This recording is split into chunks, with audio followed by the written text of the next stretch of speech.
Nah ini guys penyebabnya nih. Saya nggak tahu nih kenapa nggak mau di starter kan.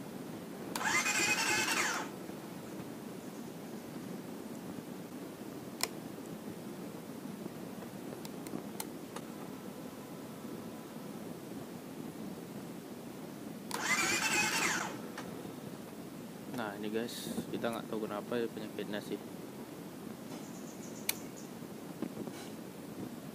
Karena di sini tuh karena setiap starter ini ada tercium bau apa ya, bensinnya ya.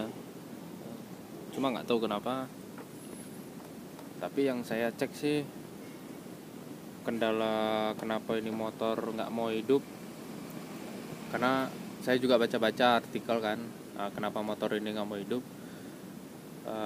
Banyak kendalanya. Yang pertama sih ada yang mengatakan yang pertama dioda AC-nya yang di starter sih. Cuman tuh saya nggak tahu kenapa penyebabnya. Cuman ketika saya coba starter dia seperti berat. Cuma saya cek oli kemarin, kebetulan olinya apa ya, olinya itu bau minyak, bau bensin gitu kan, bau bahan bakar. Jadi kan saya curiga nih, oh ini kok kenapa bau bahan bakar gitu kan. Coba saya cek oli, ternyata pun olinya warna hijau. Dan kemudian ketika di starter itu apa ya, injeksinya atau di minyaknya itu bocor, bau minyak gitu kan.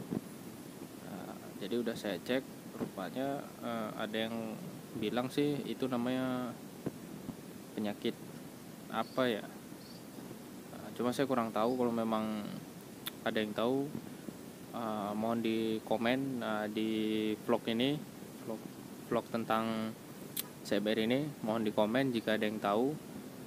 Bolehlah sering-sering sharing, karena ini memang penyakit yang ada pada CBR, tidak hanya CBR saya juga gitu kan, tapi ada CBR yang lain juga di daerah luar sana yang penyakitnya itu seperti ini gitu kan.